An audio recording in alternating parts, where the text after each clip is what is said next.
시작. 율법이 가입한 것은 범죄를 더하게 하려 함이라. 그러나 제가 더한 곳에 은혜가 더욱 넘쳤나니 이는 제가 사망 안에서 왕 노릇한 것 같이 은혜도 또한 의로 말미암아 왕 노릇하여 우리 주 예수 그리스도로 말미암아 영생에 이르게 하려 함이니라. 아멘. 이 시간 우리 예물을 드릴 손길이 있습니다. 함께 기도하고 말씀을 통해서 은혜를 나누도록 하겠습니다. 하나님께 11조 예물 드렸습니다. 하나님께 감사 예물 드렸습니다. 선교 예물 드렸습니다. 또 11조 예물 드렸습니다. 함께 기도하겠습니다. 사랑하는 하나님 아버지, 오늘도 주님 앞에 귀한 예물 올려드립니다. 이 예물 흠양하여 주시어 예물 드린 성도의 삶이 더욱더 윤택한 삶이 되어줄 수 있도록 은혜 더하여 주시옵소서. 한없는 사랑을 부어주시는 그 아버지의 은혜를 맛보게 하여 주시고 그 은혜에 감사해서 하나님을 찬양하는 입술이 되어지게 도와주시옵소서. 하나님, 마음을 담아 소망을 담아 예물을 올려드렸사오니 이 예물이 쓰여지는 곳마다 100배, 60배, 30배의 결실이 맺어지는 놀라운 아버지의 역사가 일어나게 도와주시옵소서. 물질로 인해서 근심하지 않게 도와주시고 마르지 않는 재정으로 당신의 놀라운 살아계심을 만천하에 알리는 입술이 되어지게 도와주시옵소서. 검담비전 교회를 하나님 속히 자리시켜 주시어 구제와 선교와 전도에 더욱더 풍성하게 앞장서서 일하는 주님의 몸된 교회가 되어지게 도와주시옵소서. 감사합니다. 사랑이 많으신 예수님의 이름으로 기도드리옵나이다. 아멘. 자, 금요일 밤 예배 함께 예배 드릴 수 있도록 하나님 은혜 주심을 감사합니다.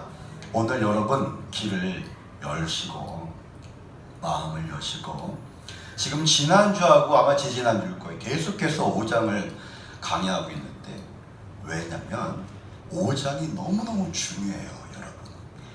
우리가 어떤 공부를 하는 분들도 또 무언가를 연구하는 분들도 이 뭐 하나만 풀리면 술술술이거든요. 오늘 이 5장, 특히 20절과 21절 오늘 읽었던 이 두 절을 이해하면은 다음 장 6장과 7장을 금방 이해해버립니다. 그래서 오늘 다시 5장 20절과 21절의 말씀을 가지고 아버지의 말씀을 나누도록 하겠습니다. 오늘 여러분 정말로 제가 가지고 있는 자료가 있어요. 신앙의 자료들이. 그런데 여러분에게 자신 있게 말할 정도로 값어치가 있는 자료들입니다. 물론 뭐 어떤 자료가 뭐 값어치가 없고 있을 때 그게 아닌데, 그러니까 정말 값어치가 있는 자료들이에요. 제가 가지고 있는 자료들이. 그래서 그 내용을 토대로 또 하나님 주신 감동을 토대로 설교문을 작성해서 여러분에게 증거합니다. 오늘 반드시 이 메시지를 가지고 돌아가시기를 주님의 이름으로 축복합니다. 여러분, 오늘 증거되는 말씀을 통해서 우리가 알아야 될 것이 무엇이죠? 살아계신 하나님의 뜻과 그리고 저와 여러분 안에서 역사하시는 하나님의 그 의, 그 놀라운 능력을 이 시간 경험하시길 너무너무 소망하며 축복합니다. 하나님께서는 사람을 들어 쓰시는 거예요. 여러분들을 들어 쓰신다고요. 여러분 안에서 역사하시는 그 하나님의 그 놀라운 능력을 체험하시기 바랍니다. 그리고 저와 여러분의 마음 그리고 생각에 성령 하나님으로 가득가득 채워지기를 축복합니다. 그 말씀에 보면은 제가 몇 장인지 모르겠지만 찾아보세요. 말씀에 하나님의 신을 충만하게 부어주셔서 지혜와 총명과 지식으로 여러 가지 일들을 감당하게 주시옵소서라는 글이 있는데, 말씀이 있는데, 이것을 기도하는데 깨닫게 되었어요. 뭐냐면 하나님의 그 신, 성령의 충만함은 무엇을 주냐면 우리들에게 지혜와 총명과 지식을 주신다는 거예요. 이것이 내 안에 가득 넘친다는 것입니다. 그럼 어떻게 되겠습니까? 만지는 것들마다 하나님의 흔적이 다 나타나는 거예요. 그래서 성령 충만하다, 성령 충만하게끔 기도하다, 이렇게 말씀하시는 것입니다. 우리 모두가 성령 충만하시길 주님의 이름 축복합니다. 성령 충만하시길 외치세요. 고백하세요. 왜 목사님 자꾸 그걸 외주라 그래? 입술로 고백하시기 바랍니다. 고백하고 부르짖는 자들에게 하나님께서는 응답해 주시겠다고 약속해 주셨습니다. 가지고만 있지 마시고 부르짖으시기 바랍니다. 지난 교리 시간에 무엇을 배웠죠? 우리가 일반 은총과 특별 은총을 배워요. 이거 되게 중요합니다. 너무 중요합니다. 일반 은총과 특별 은총이 있다. 여러분, 일반 은총이 무엇인지 기억하십니까? 일반 은총이 뭐죠? 일반 은총이 무엇입니까? 자, 은총에, 하나님 주신 은총에는 두 가지가 있습니다. 일반 은총이 있고 특별 은총이 있습니다. 일반 은총이 뭡니까? 일반 은총은 하나님을 믿는 것과 관계없이, 자, 하나님을 믿는 것과 관계없이, 예수 그리스도를 믿는 것과 관계없이 모든 사람들에게 차별 없이 공통적으로 주시는 하나님의 은혜, 은총이 일반 은총입니다. 여러분, 자, 이거 되게 중요해요. 자, 우리 오늘 비가 왔습니다. 자, 어쩔 때는 햇빛이 튑니다. 이 비와 햇빛은 누가 주시는 것입니까? 하나님. 그런데 예수 믿는 사람들에게만 줍니까? 아니라는 거예요. 하나님은 온 천지 만물을 만드시고 여기에서 믿는 자나 믿지 않는 자나 동일하게 주시는 은총이 있다고, 은혜가 있다고요. 하지만 우리는 알아요. 저 태양과 저 비가 누구로부터 내려오는지 압니다. 누구죠? 하나님. 누구한테 감사합니까? 하나님. 대상은 안다고요. 감사할 대상을. 그런데 믿지 않는 자들은 감사의 대상을 몰라요. 그냥 누리는 것입니다. 이것을 일반 은총이라고 말합니다. 일반 은총은 교리 중에서 택자나 불택자, 택자나 유기자 모두에게 부어지는 은혜가 은총이 일반 은총입니다. 우리는 가지고 있는 의지가 있습니다. 우리는 이 의지로 공부합니다. 이 의지로 일을 합니다. 이 의지로 여러 가지 연구합니다. 이것도 일반 은총에 해당됩니다. 하지만 특별 은총은 다릅니다. 저와 여러분은 특별 은총을 소유한 자들임을 믿으시기 바랍니다. 그러면 특별 은총이 무엇인가? 여러분, 특별 은총이란, 잘 들어보세요. 이것만 알면 우리 마음이 흔들리지 않습니다. 특별 은총은 특별한 사람들에게 부어지는 은혜입니다. 바로 선택자나 불택자나 구별 없이 이 하나님의 사랑과 보살핌이 주어지는 일반 은총과는 대조적으로, 구별 없이 부어지는 일반 은총과는 대조적으로 특별 은총은 신의 보편적인 사랑의 영역이 아닙니다. 누구나 다 부어지는 사랑의 영역이 아니라는 것입니다. 특별 은총은, 바로 이 특별 은총은 인간을 구원하신 신의 특별한 의지와 선택에서 그 의미를 찾을 수 있음을 믿으시기 바랍니다. 어렵다면 쉽게 알려드릴게요. 여러분, 하나님의 섭리에 의해서 선택받은 사람은 무엇을 용서받죠? 죄를 용서받고 누구를 믿죠? 예수 그리스도를 믿는 구원의 은혜를 받는다. 구원을 받는다. 이것이 특별 은총입니다. 일반 은총과 특별 은총, 이제 아시겠습니까? 하나님은 모든 족속에게 일반 은총을 내려주십니다. 예를 들어서 그것이 태양과 비가 될 수 있습니다. 하지만 그것은 모든 사람들에게 내려지는 것이지만 특별 은총은 그 모든 사람들에게 내려지는 것이 아니라는 것입니다. 특별 은총은 예수 그리스도를 믿고 그를 주로 고백하는 자, 그 자에게 구원을 주시는 은총이 특별 은총임을 믿으시기 바랍니다. 이 일반 은총과 특별 은총의 이 교리가 이 마음속에 정립이 된다면 저와 여러분은 방황하지도 않을 것이고 또 여러 가지 그런 거짓 말에 대해 속지도 않을 것입니다. 이 말을, 이 교리를 마음속에 새기시기를 주님의 이름으로 축복합니다. 이에 반해 이 특별 은총은 하나님의 보편적인 사랑과 구별된다는 사실을 절대 잊지 마시기 바랍니다. 오늘 이 밤에 하나님께 나온 저와 여러분들이 이 드리는 예배가 하나님으로부터 특별 은총을 얻어 더욱더 하나님께 감사해 드리는 그런 기쁨의 예배가 되어지길 주님의 이름으로 축복합니다. 한번 마음속에 생각해 보시기 바랍니다. 일반 은총이 무엇이고 특별 은총이 무엇인지 한번 생각해 보시기 바랍니다. 여러분 안에 있는 성령 하나님께서 하나하나 아주 자세히 깨닫게 주실 것입니다. 자, 오늘 본문 20절입니다. 율법이 가입한 것은 범죄를 더하게 하려 함이라. 그러나 제가 더한 것에 은혜가 넘쳤나니. 오늘 말씀을 묵상하는데 너무 마음이 좋았습니다.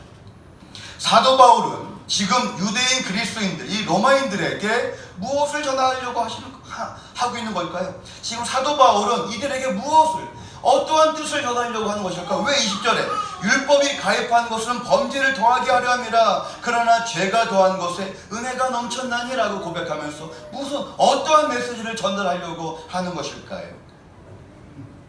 죄가 더한 것에 죄가 더한 것에 은혜가 넘쳤나니, 이 뜻이 뭘까요, 여러분? 유대인들에게 이 율법 있죠. 이 율법의 기능과 목적은요, 아주 대단히 중요했습니다. 유대인들에게 율법의 기능과 목적은 대단히 중요했습니다.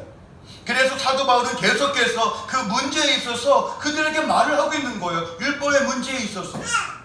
구약의, 여러분 우리가 배웠습니다. 구약과 신약의 유사점과 차이점이 무엇이죠? 자, 구약과 신약의 본질은 같다고 배웠습니다. 그 본질이 뭐라고 배웠습니까? 영생과 그리스도. 이 구약에서 말하는 영생과 그리스도, 신약에서 말하는 영생과 그리스도는 같다. 본질은 같다. 이것이 신약과 구약의 동일한 점이라고 말했습니다. 유사점이라고 말했습니다. 그럼 차이점은 뭡니까?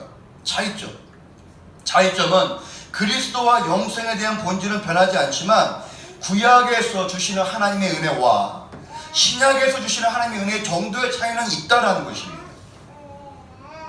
구약의 백성들이 받았던 하나님의 은혜와 신약 백성들이 받았던 은혜의 차이는 다르다라는 것입니다. 그 차이가 다른 것입니다. 본질은 같다는 것입니다. 그리고 구약은 문자적이었고 신약은 영적이었다는 것입니다. 그래서 구약의 언약은 어디에 새겼습니까? 돌판에. 신약은요, 마음판에 새겼다라고 말하는 것입니다. 그래서 구약은 문자적이고 신약은 영적이다라고 말하는 것입니다. 오늘 읽었던 두 구절의 말씀은, 여러분, 오늘 너무 중요한데 우리 막내가 뻗었네. 자, 예수 그리스도 안에 있는 사람들에게 임한 구원의 방도, 오늘 20절과 21절이 무엇을 말하는 것이냐면 예수 그리스도 안에 있는 사람들, 그들을 구원시키는 그 방도, 방법과 도리라는 것입니다. 사도 바울은 말합니다. 그러나 죄가 더한 곳에 은혜가 더욱 넘쳤다. 죄가 더한 곳에 은혜가 더욱 넘쳤다. 이 사도 바울이 쓰는 이 그러나라는 이 말의 표현이 바로 그 다음에 이어지는 복음을 강조시켜주기 위한 것입니다. 그러나 죄가 더한 곳에 은혜가 더욱 넘쳤다. 사도 바울은 지금 편지를 읽는 수신자들에게 은혜가 어떻게 해요? 흘러 넘쳤다라고 말합니다. 흘러 넘치다라는 뜻이 뭐죠? 풍성하다, 측량할 수 없다, 남아 돌았다 라는 의미잖아요. 요즘 기도할 때 저는 이렇게 기도합니다. 하나님, 말씀의 권세가 흘러 넘치게 도와주시고, 기도의 권세와 또 사랑의 권세와 찬양의 권세, 우리 사랑하는 우리 성도들 성령으로 흘러 넘치게 도와주시옵소서. 이렇게 기도합니다. 흘러 넘치게 도와주시옵소서. 흘러 넘치는 은혜가 저와 여러분의 믿음 안에 온전히 세워지길 주님의 이름으로 축복합니다. 흘러 넘치다라는 뜻은 바로 마치 홍수가 그 앞을 들이닥치는 것을 말하는 거예요. 오늘 이 흘러 넘치다의 이 온전한 뜻을, 이 뜻의 의미를 정확히 알고 가시기를 주님의 이름 축복합니다. 사도 바울이 오늘 읽었던 이 구절에서 말하고자 하는 바는 뭐냐면 바로 이 엄청난 흘러 넘치면 뭐가 남았겠죠? 뭔가 여분으로 남았을 거 아니에요, 그렇죠? 엄청난 흘러 넘침과 또 엄청난 그 여분을 말하고자 했던 거예요. 무엇이 엄청나게 흘러넘치고 더 나아가 엄청난 여분을 남겼다고 말합니까? 무엇이요? 하나님의 은혜가. 하나님의 은혜가 흘러넘쳤대요. 꼭 남았다고 말합니다. 그럼 왜 이렇게 하나님의 은혜는 흘러넘쳐야 했을까요? 왜? 이유를 알려드릴게요. 오병이의 물고기 사건 알죠? 물고기 2마리와 보리떡 5개로 몇 명을 먹였죠? 5,000명. 몇 광주리가 남았죠? 12광주리. 자, 떡 7개로 몇 천 명을 먹였죠? 4,000명. 그리고 몇 광주리 남았죠? 7광주리. 무엇을 의미하는 것입니까? 예수님의 제자들은 예수님의 능력을 그 옆에서 지켜봤습니다. 또 동참했습니다. 이런 능력을 목격함으로써 심지어는 남았습니다. 그런 기적을 봄으로써 예수님의 제자들은 예수님을 의심했을까요? 의심하지 못합니다. 오히려 남은 것을 가지고 더욱더 하나님의 능력과 예수님의 능력을 확신하게 됩니다. 남는 것은 확신을 말하는 거예요. 남는다는 것은 확신을 말하는 것입니다. 의심할 수가 없어요. 남았기 때문에. 그 능력이 남아버립니다. 남겼다는 의미는 여러 가지 의미를 줄 수 있겠지만 다 먹이고 남은 광주를 통해서 우리는 예수님의 능력을 더욱더 확신하게 된다는 사실입니다. 오늘 본문에서는 무엇이 넘쳤다고 말하죠? 하나님의 은혜가 흘러넘쳤다. 뭡니까? 죄가 더한 곳에 은혜는 훨씬 풍부하게 넘친다라는 뜻입니다. 여기서 가르치는 영적 원리는 뭐냐면 하나님의 은혜는 정확히 이 죄가 일한 만큼만 해당된다는 것이 아니라는 것입니다. 하나님의 은혜는 죄가 일한 만큼만 갚아주는 것이 아니라는 것입니다. 하나님의 은혜는 흘러넘치는 줄 믿으시기 바랍니다. 오늘 제가 이 말씀을 쉽게 풀이하기 위해서 어떤 요한을 준비할까 하다가 제가 가장 처음에 산 차가 레이예요.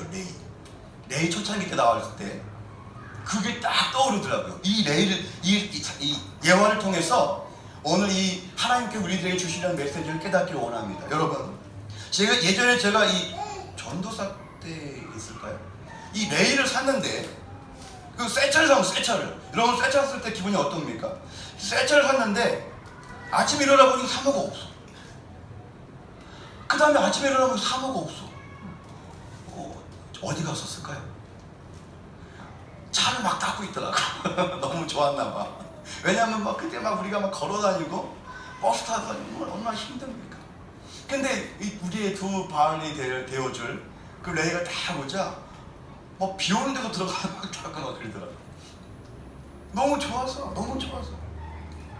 그러다가 몇 개월 타고 다니다가 사고가 났어. 우리 친구들 오늘 잠깐만 조용히 해줘요. 자, 오늘 이거 알고 가야 돼요, 여러분. 자, 그러다가 사고가 났어. 접촉사고. 저는 신호를 기다리고 있었습니다. 근데 뒤에서 꽝 박아버린 거예요. 새 차를. 그 뒤에 있는 분이 나와서 머리를 막 조아리면서 미안. 제가 요즘에 사업도 안 되고 막 하면서 이렇게 정신이 좀 없었대요. 어떻게 미안하다고 하는데 알겠다고 했는데 제 보험 처리 다 해드렸죠. 보험 처리 했습니다. 보험 처리하면 뭐가 될까요? 차 뒷범버가 깨졌었거든요. 뒷범버 갈아주고 끝이에요. 새 차로 안 바꿔줘요. 그거 산지 몇 개월 안 됐는데. 여러분,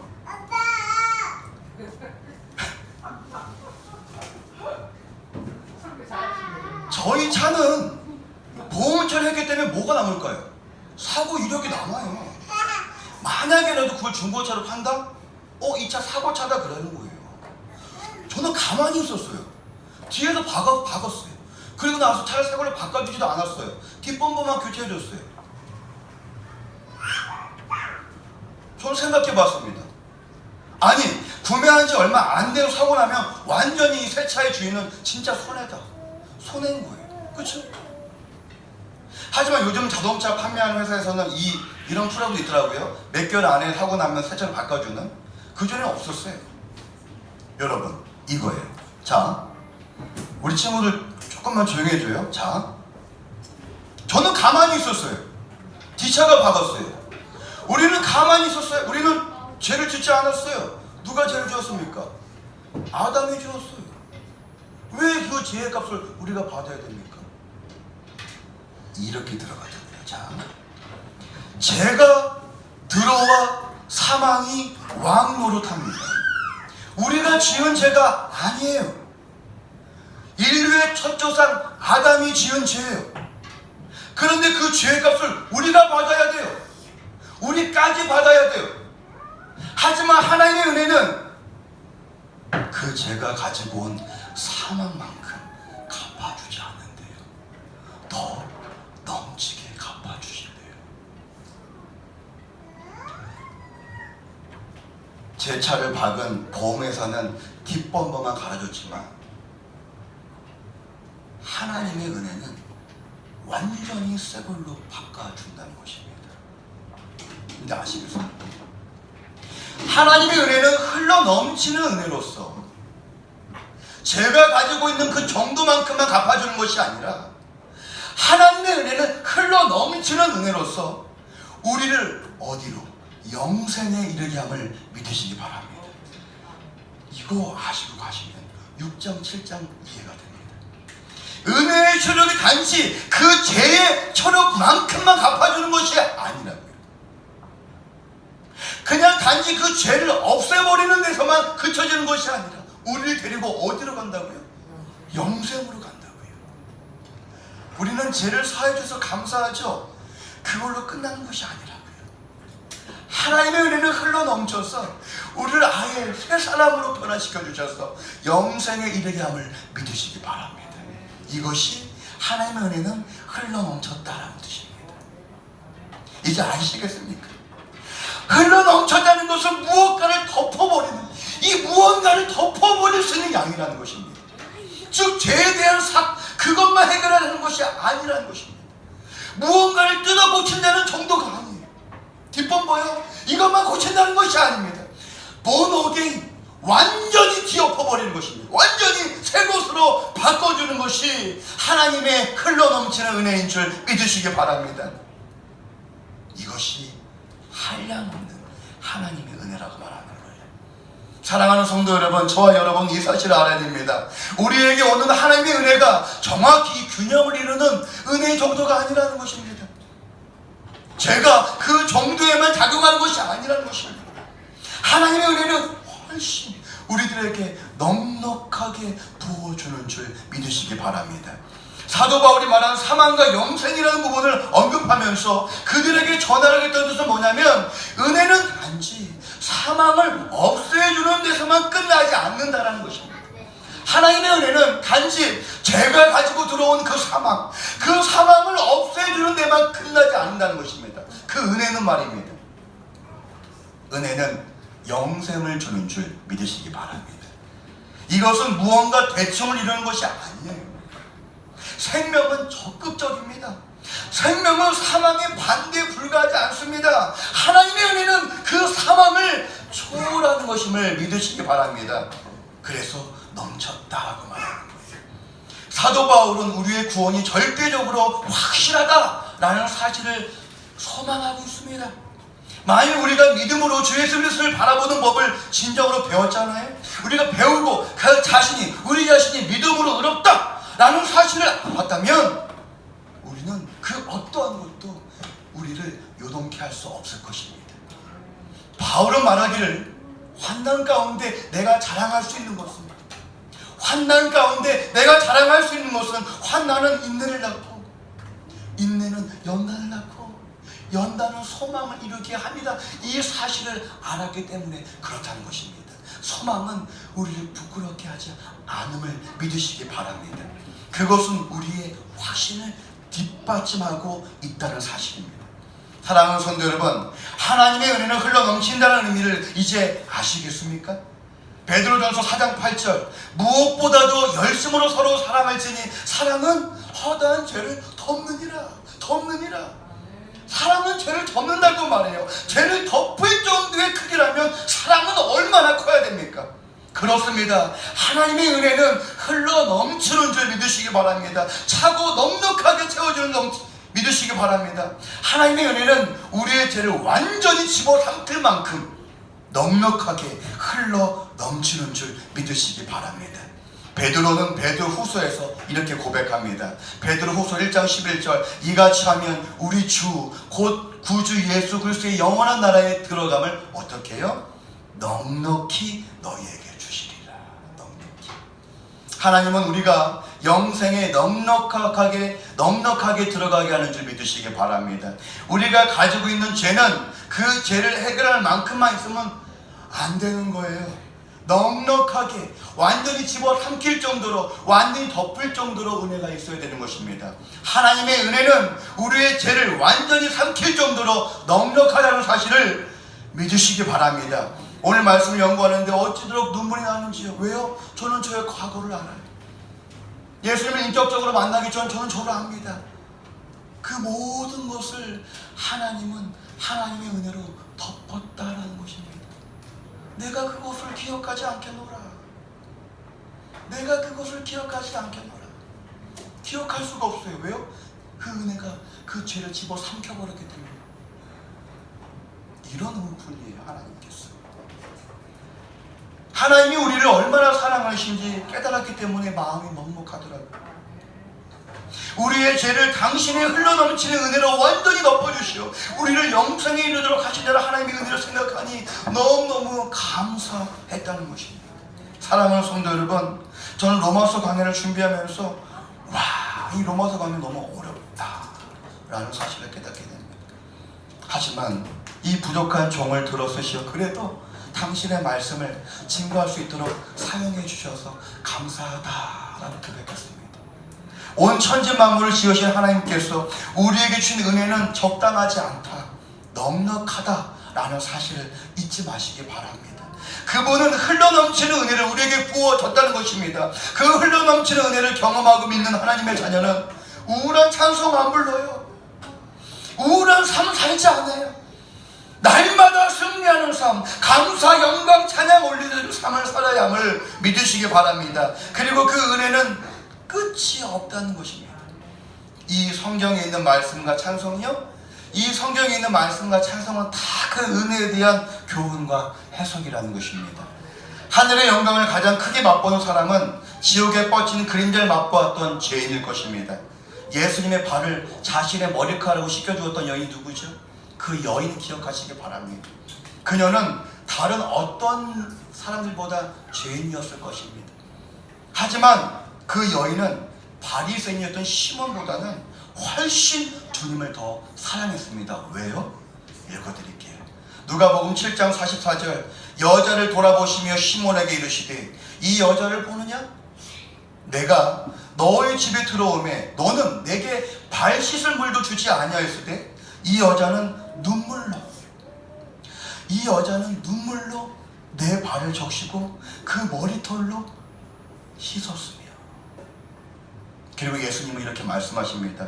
여자는 더 많이 용서받았기 때문이다. 그녀는 자기가 죄인이라는 것을 알았어요. 그리고 한량없는 하나님의 은혜를 알았습니다. 그래서 더욱더 아버지 앞에 무릎을 꿇을 수가 있었던 거예요. 죄인이었기 때문에. 말씀을 맺겠습니다. 오늘 흘러넘치는 하나님의 은혜에 대해서 무엇을 느꼈습니까? 하나님께서 저와 여러분에게 하나님의 이 흘러넘치는 이 은혜에 대해서 마음방에 새겨주셨길 저는 소망합니다. 우리가 가지고 있는 죄를 사하기 위해서는 이 죄를 완전히 삼켜버리고 완전히 덮을 정도의 은혜가 필요하다는 것입니다. 하나님은 그것을 아시어서 우리에게 넘치는 은혜를 부어주셨다는 것입니다. 당신의 독생자 예수 그리스도의 피로 우리의 죄를 완전히 씻어주셨음을 믿으시기 바랍니다. 흘러넘치는 하나님의 은혜는 우리를 통하여 더 많은 사람들의 죄까지도 씻어주고 계심을 믿으시기 바랍니다. 넘치는 하나님의 은혜에 감사하시오. 날마다 승리하는 삶, 날마다 감사와 찬송이 충만한 삶을 살아가시기를 다시 한번 주님의 이름으로 축복합니다.